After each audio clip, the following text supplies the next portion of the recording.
As your mother, I felt I had to protect you. That's how it was for so long.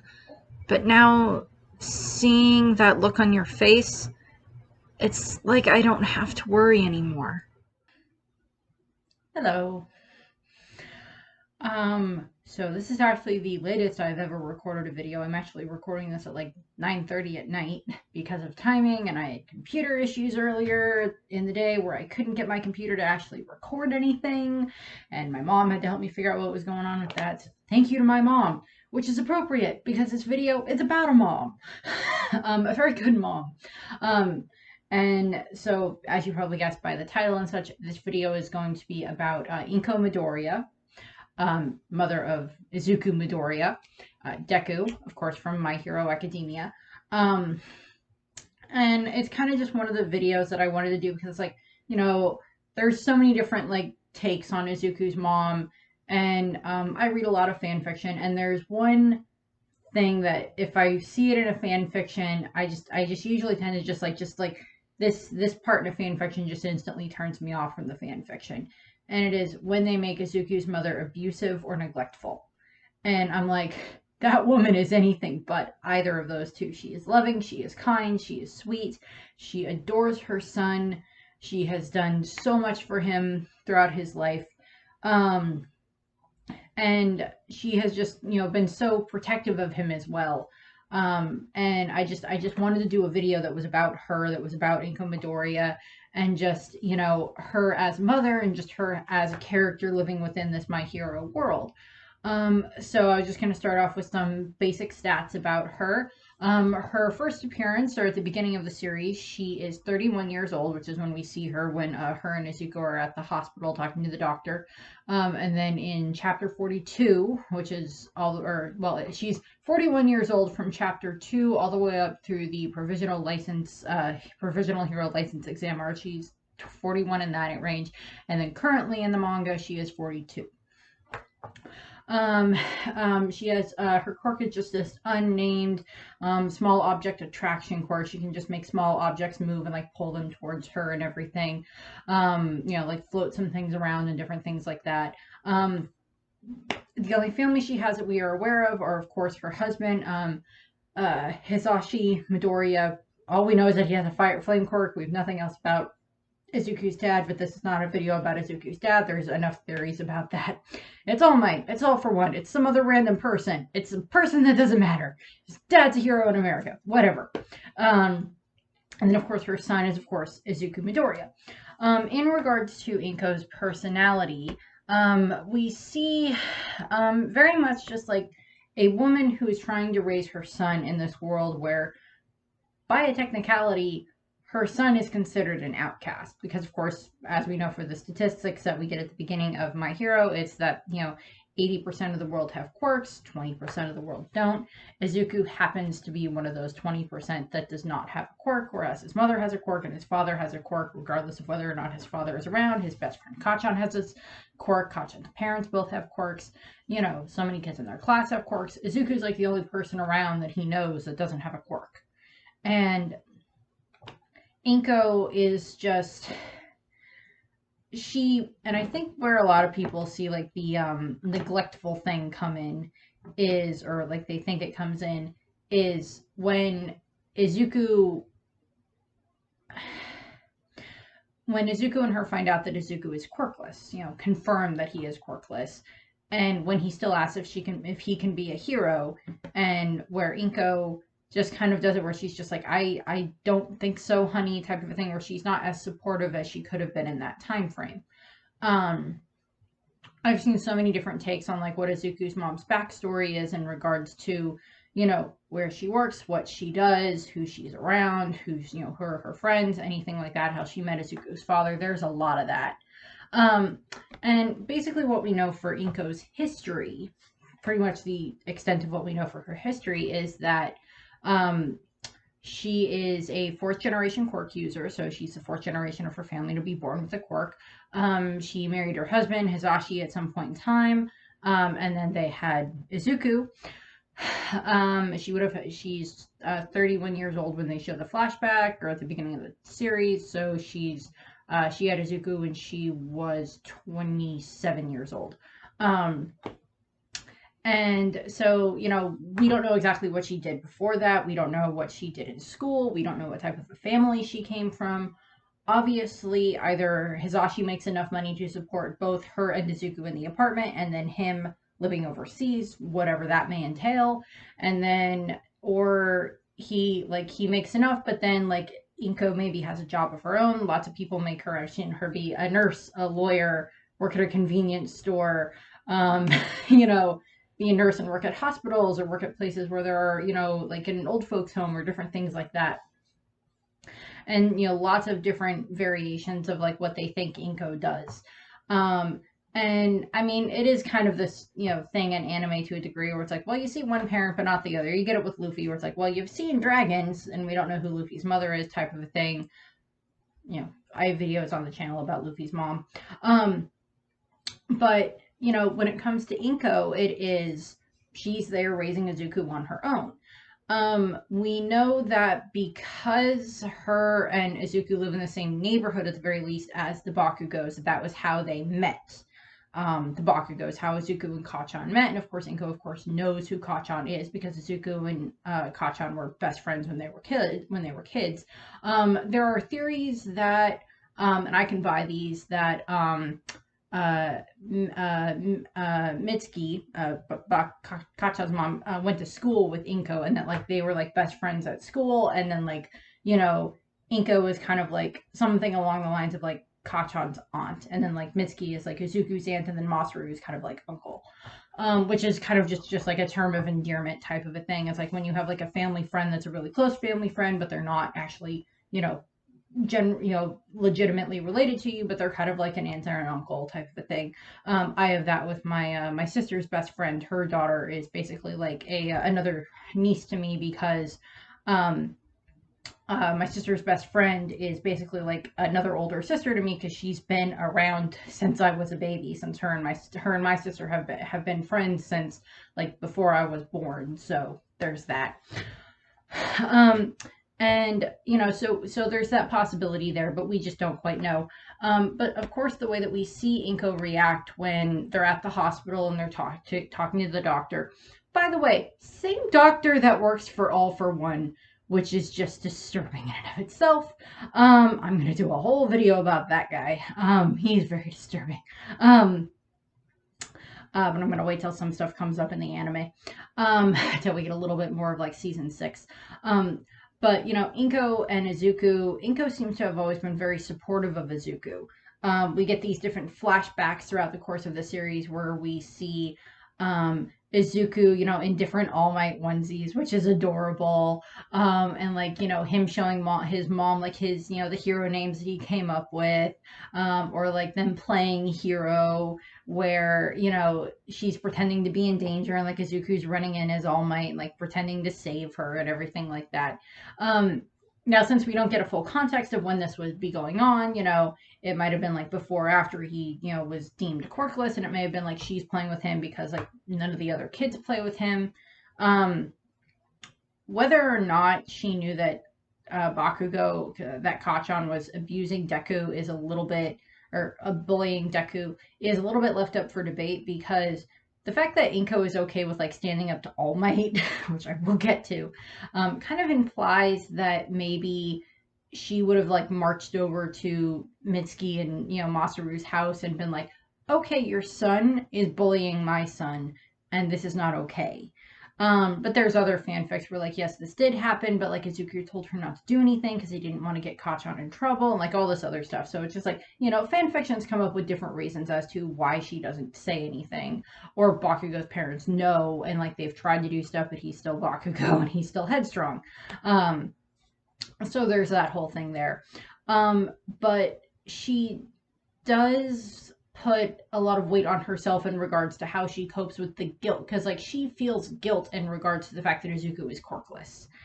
And in regards to that, we kind of see this because when we first see her in the flashback, she's quite a bit skinnier, and then by the time we see her when Izuku is in middle school and going into high school, she's put on a bit of weight, which no body shaming, but that is sometimes one of a indicative of stress eating. I've done it.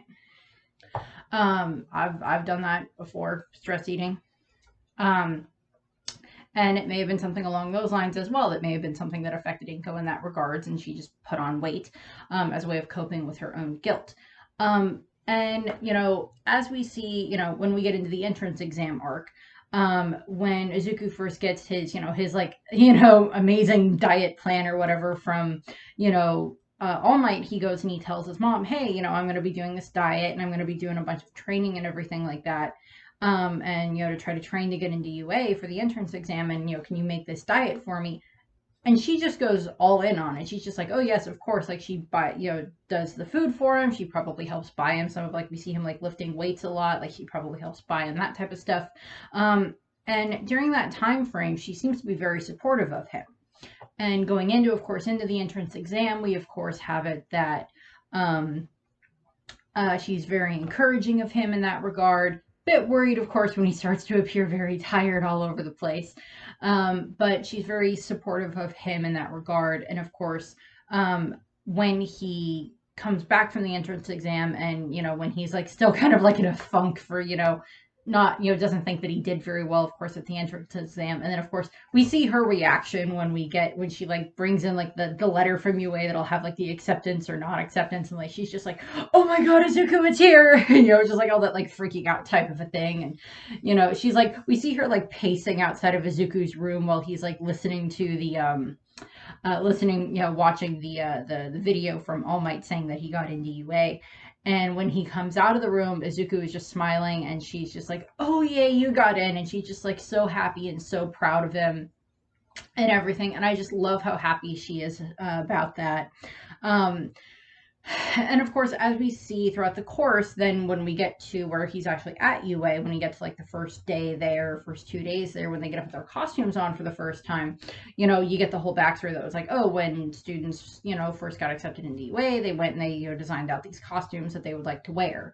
And Izuku, via different reasons, for some reason didn't initially do that. And then, of course, we find out that his mom, of course, made him a costume based on these sketches that, of course, she saw in his notebook. And I just find that adorable. She found him sleeping on his notebook and she like sees the costume and she like makes him kind of like the bunny type costume, of course, that he initially wears and subsequently has, of course, fixed up and shifted up a little bit, but still has that same basic, the same green and the same basic design that his mother came up with, just with like things added on, of course, like the arm bracers and the leg bracers and, the mask that helps with filtering and like different things like that. And of course his boots and everything that he has subsequently added on since then.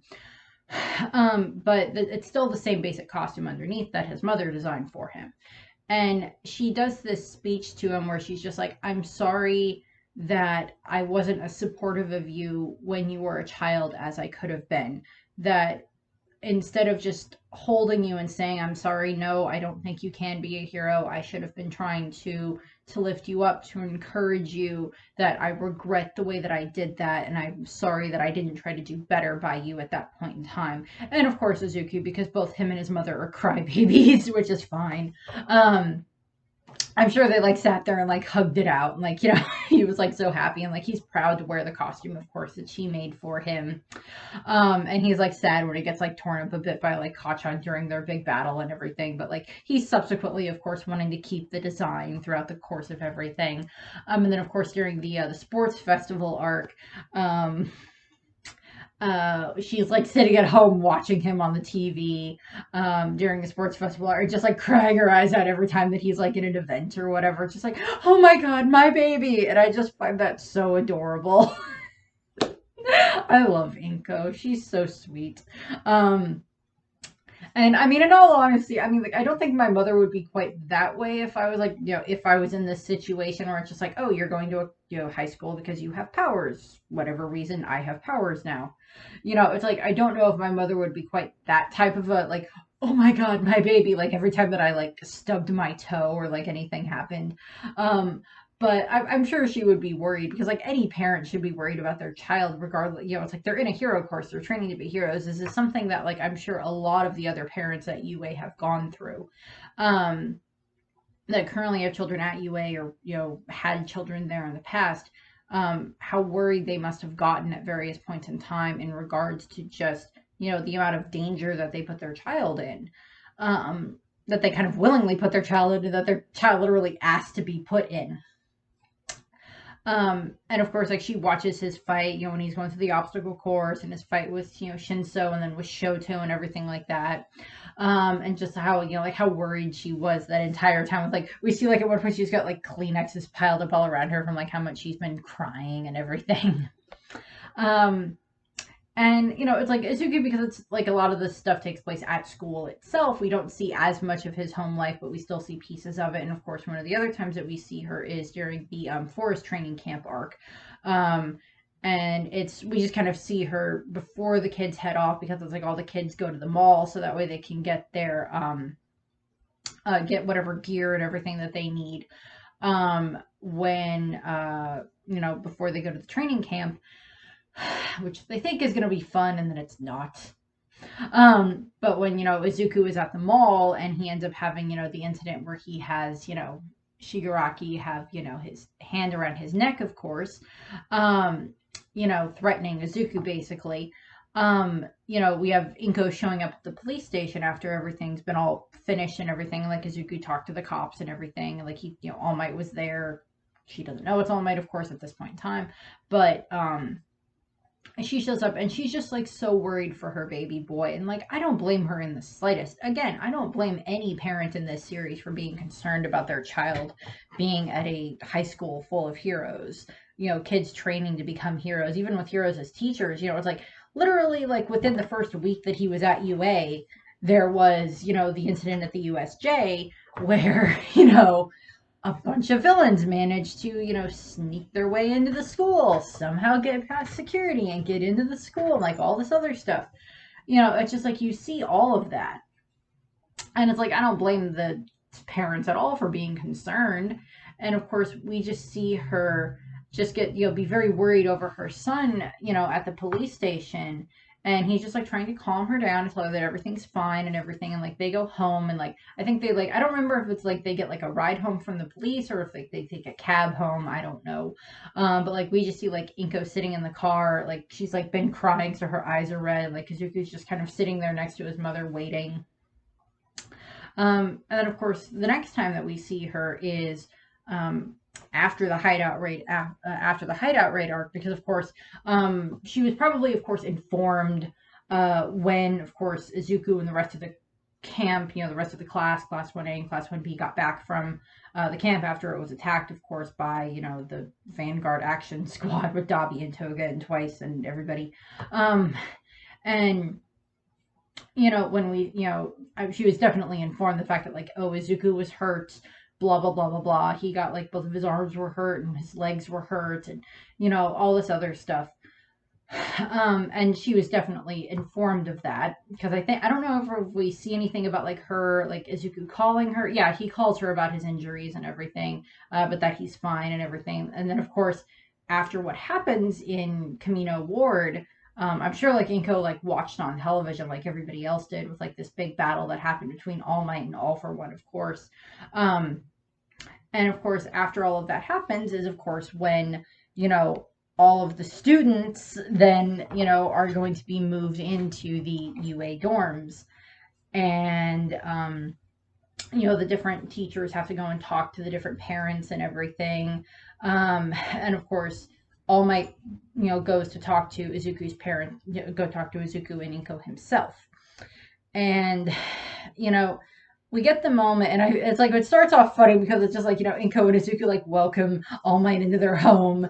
And then it's just like, Inko's like, oh my god, All Might's in my house. Izuku, oh my god, All Might's in my house moment, which I just don't blame them. I mean, like, it would be like, it's like if, like, some really famous person comes into your home, it'd just be like, how is this happening? How is this happening to me? Type of thing.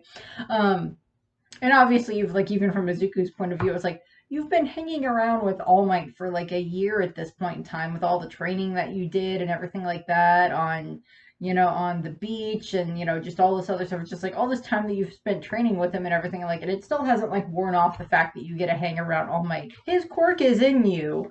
Eventually there's going to be an All Might vestige, manifesting in your head along with all the other ones. And yet you're still, oh my God, I get to hang out with All Might moments, which is just funny. It's like, I don't know if it's ever going to quite wear off for Izuku.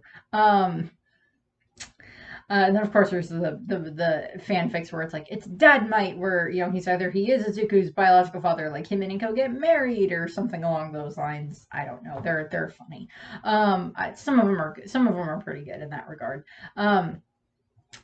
But what we see, of course, is that when All Might's inside and they're talking and everything, and Inko explains that she is very against Izuku going and living in the dorms, and it's because she's very worried about her son and for his safety and everything. And we see her looking at like the injuries that are on his arms, because of course at this point in time he's still like healing from what happened at the training camp, and he's got the bandages all the way up and down his arms and everything. And they're healing, but they're still injured. And like she looks at those injuries and she's just like, ever since my son's quirk, quote unquote, manifested, all that's happened is he keeps getting hurt, damaged, deeply, and it's very concerning, and it's going to cause more problems down the line, possibly, if he breaks his arms, too much. And so we see that concern from her, and I don't blame her for this concern at all. I know that there's a lot of different fanfics where people go into different types of concern in regards to like how the hero's quirks can affect them. Like for Bakugo, I know there's a lot of them where like he's partially deaf or something like that, because of course he's had explosions going off by his head for a long time, and loud noises close to your eardrums can cause people to go deaf. Other ones have different, issues, like, as always, of course, he always has dry eyes, present Mike, I think he always has to, like, have, like throat spray or different things like that. Both, Endeavor can overheat, and that can cause problems from his quirk, physically, like, burn himself the way that, like, what happened with Dobby, of course. Heroes have different quirks that can hurt them. And, Izuku's quirk very much causes a lot of damage to him when he doesn't control it well. And of course, at that point in time in the story, he hadn't learned how to control it well. And, she also explains her concern about the fact of like her son witnessed this battle between All Might and All for One. And, he kind of just literally watched like his hero fall from this pedestal. Not that All Might didn't put up a dang good fight in the end, but still, she's still very concerned about this, and I don't blame her. And, All Might doesn't blame her in the slightest, and neither does Izuku. And we have the moment where like Izuku comes out and he's just like, well, it's like, I understand your concern, Mom. And he's like, he shows her the letter that he got from Kota that says, how much, within like that short time frame, how much, Izuku saved Kota and everything when they were at the camp. And how thankful Kota is about that and everything. And he shows that to his mom, and I think he even says something along the lines of like, well, even if you don't want me to go to UA, I can even I can try to get into another a different hero program at a different school, a less prestigious one, less likely to be attacked type of a thing, and and I can go there instead, maybe something closer to home or whatever. Although admittedly we don't know if the other high schools are all like implementing like this same dorm room strategy. Anyway, although admittedly I can kind of get why UA didn't enact dorms beforehand, but I would just think that would kind of be like a smart thing to do. It's like keep the students around each other, but it's also like the whole thing of like let students still be at home, still see their parents, still have like a normal life outside of school. So, pick one or the other, depending on stuff. But admittedly, being in the dorms would also encourage them to like form stronger bonds with each other, which is good too. And of course, during that time frame, Izuku shows, shows his mother the letter and everything. And then, of course, we have the moment where All Might gets down on the floor, puffs up into his big form and, does the whole bowing and everything to her and, asks her, like, on his knees on the floor as low as he can be, asking Inko to allow Izuku to continue to be a hero, saying that All Might will like protect Izuku. He would die to protect Izuku, and like we just have this moment where it's like it is one of the big moments in the series, and in the manga and in the anime, because it's the effect of this hero, this former number one hero, getting down on his hands and knees and putting his head on the floor to ask this woman to allow him to continue to train her son and protect her son. And Inko, of course, she gets down on her knees as well to not lowering herself, but getting down on her knees as well, just in shock, I would assume, of the fact that you have All Might, kneeling down in front of you, and he like popped back into his skinny form, of course, to after he was down there, and he's Inko is just kind of like she convinces him, it's like she makes All Might promise him, promise to nurture and protect Izuku even at the cost of his own life. But it's like that, don't try to die protecting my son. Live to protect my son. Live to keep him safe. And of course, Inko has this, this resolve, and All Might does too. And it's like, trust me, I can see the appeal behind the two of them together. I can very much see that appeal because I agree with it. With Izuku and with Inko and All Might, I very much approve of that pairing if they do anything with that in the manga.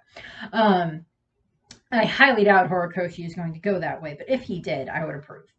And just is Inko agrees, of course, to allow Izuku to go to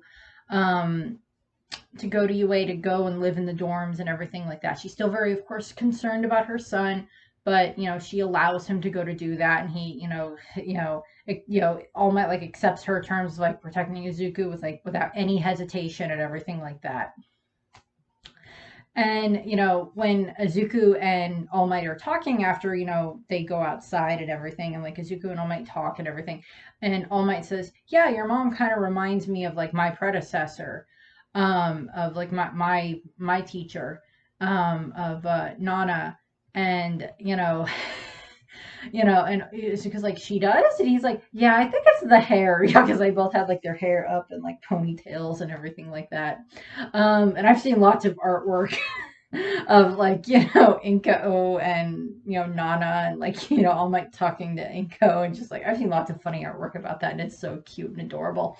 And that just implies, like, that just shows like it's like he put her in regards of Nana, and that just like already gives like Inko like so much credit in that regard.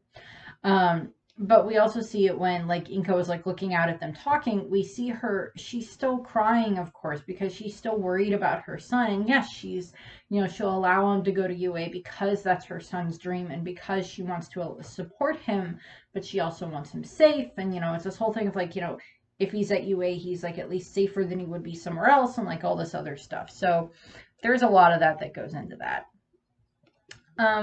Don't get too much like during the provisional license exam arc.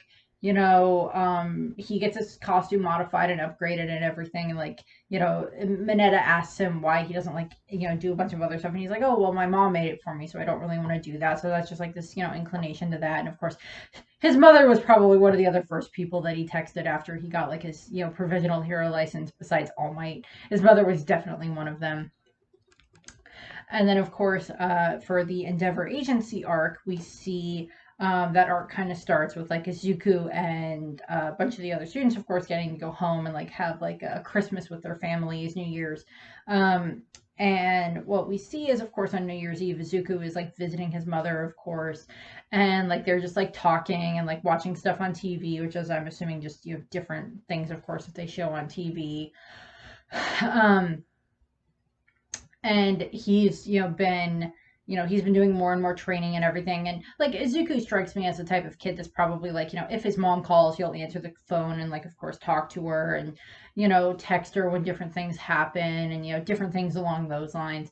And you know, they talk about like the sports festival a little bit more. They talk about like the school festival. Like he talks about how he got to help save Eri, and like he shows his mother that the letter that Eri wrote to him, and she's just like so proud of her son to the point where like, you know, their apartment floods with tears, which is adorable.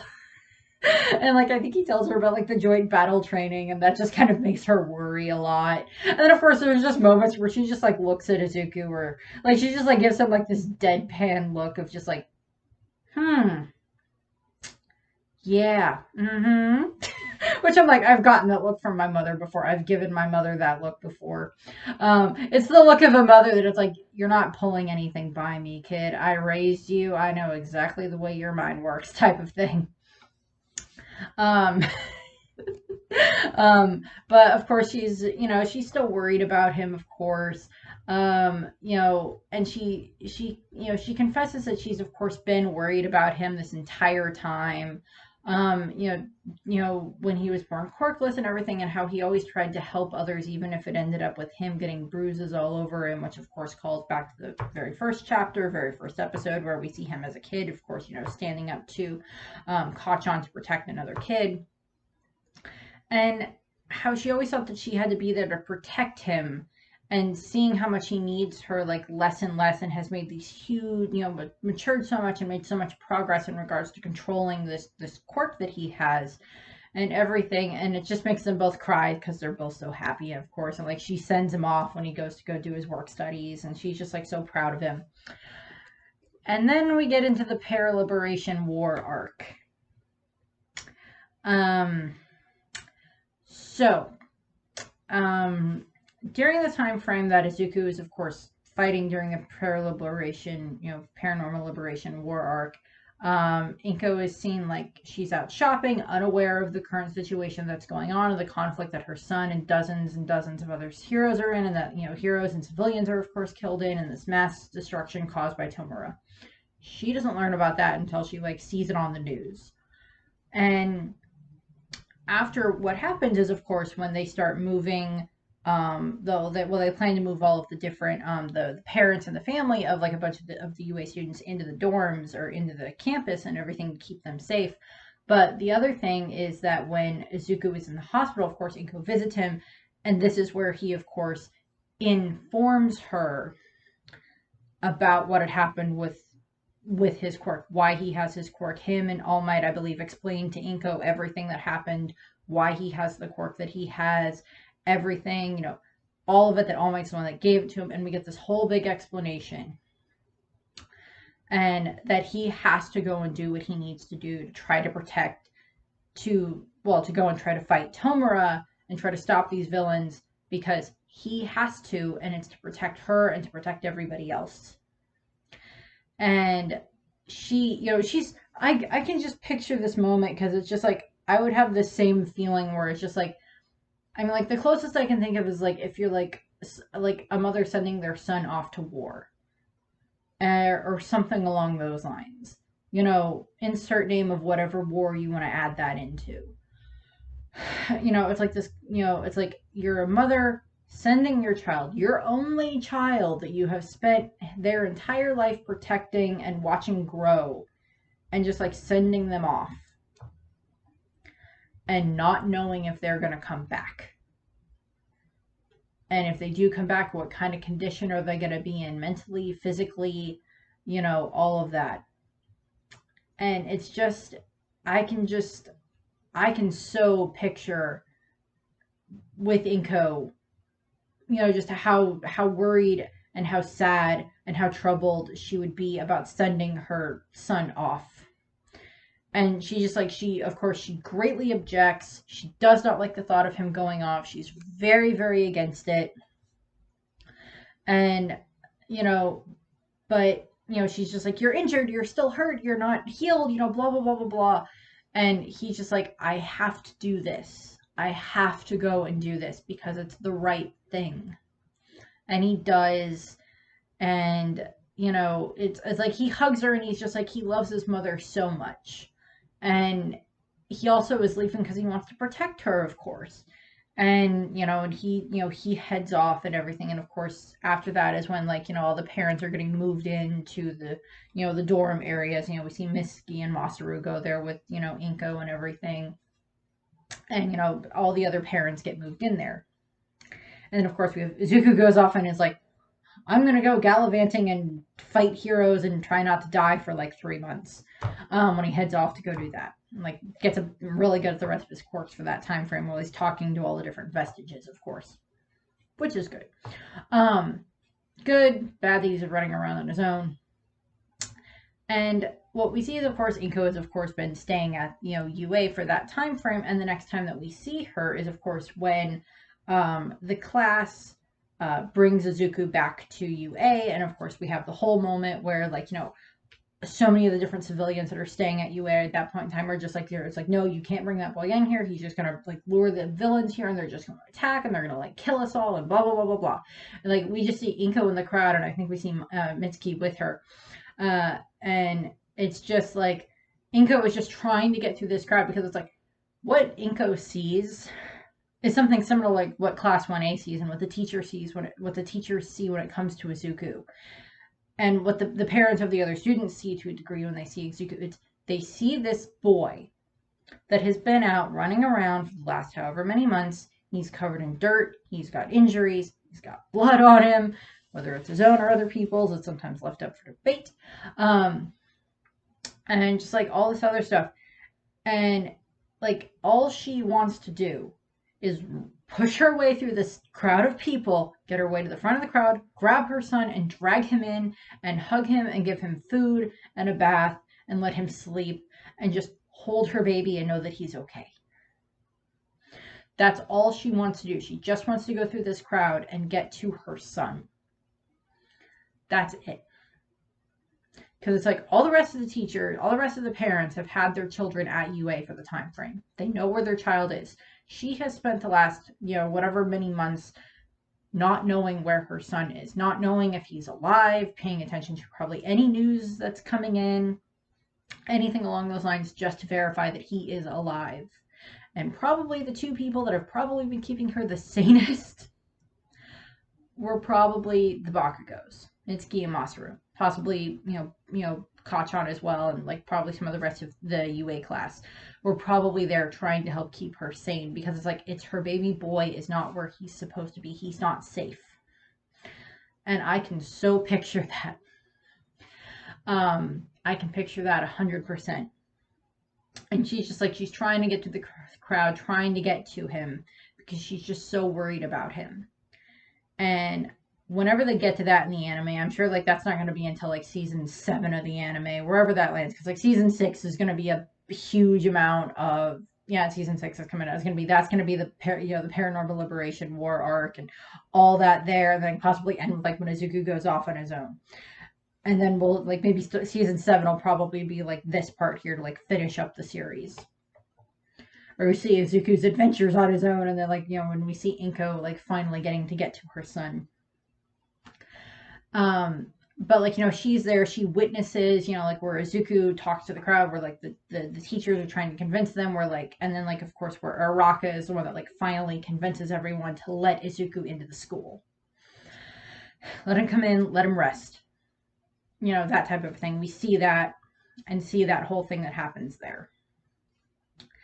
And, Izuku is, of course, brought into the school because the civilians are like, okay, fine. And, Inko, of course, she gets to get to her baby boy. She's finally reunited with him, and she's so happy and everything. She's like happy that he's there, but she's like been so worried to the point where her nerves are probably just so frazzled at this point in time. And, she probably got to spend some time with him before they all got, before Class 1A headed out again to go and start dealing with, searching and everything. And then like, going off to be part of like that mobile base, I want to say Troy was the name of that one, but I could be wrong. Whatever the mobile base for the dorms was, or whatever, where they went, and now where they're, well, by the time this comes out, they'll probably be in the middle of the battle with like All for One, for that big battle between him and Shigaraki and everything. So we'll see what happens there. But, Inko, of course, she gets to say goodbye to him. Eri and Kota are there as well. And, like, they're also saying goodbye to him in the class as they leave to head off to the final battle. And I'm assuming Inko is just going to be one of those people where she's just, like, waiting the entire time to just know that her son is okay, to know that the rest of his class is okay, and everything like that, and just waiting so she knows that her baby is okay. I'm going to do a slight tangent here because I kind of thought of something, and you can probably hear the fan running on the computer in the background. Sorry. One of the things that I just thought of is we, of course, know, within the last several chapters of the manga that it was revealed that, Aoyama was a traitor and that his parents had made this deal with All for One to give him a quirk and everything. And I kind of see that as like a flip of like what Inko did. His parents made this deal with All for One. Aoyama's parents made this deal with All for One in order to give him a quirk. So he could, go and sparkle and twinkle and everything. And, they did it because they didn't want their son to be ostracized. Inko is kind of the other side of that. Izuku was born quirkless. And, she obviously didn't have the resources. I would say that, like, Ayama's parents probably had more resources than Inko does. In regard to the fact that they were able to get in touch with, All for One. Although there is that theory that, like, there was a theory going on that, like, Inko was the traitor and it was, like, she had made a deal with All for One. And, that's why, like, the Izuku's doctor had been that doctor that ended up working for All for One. And, like, maybe they knew something and they took Izuku's quirk away from him when he was a kid or something. I don't think that. Inko does not strike me as the type of parent that would take away her child's quirk, knowing how much having a quirk and being a hero meant to him. She does not strike me as that type of a parent. I could be wrong, and it could be something that Horikoshi reveals, but I don't think that that's going to happen. Or at least at the time that I'm recording this video, that hasn't happened yet. If it does happen. But I look so much at that, and I just like, Inko is very much this parent, a typical parent to a degree, living in this world full of heroes, where you see these heroes get into these fights, every day on the news. Oh, there was this villain attack. Oh, there was a bank robbery. There was someone robbed a convenience store. Someone took a bunch of hostages on the 405. Whatever. This one did this one did that. Like, this whole thing filled with villains. And, there's heroes that run around and everything like that. And, like, yeah, you see, like, the glorified things that happen with heroes. But then there's the other times where the heroes get injured. And I did these whole series on, like, different injuries that, like, the heroes had sustained.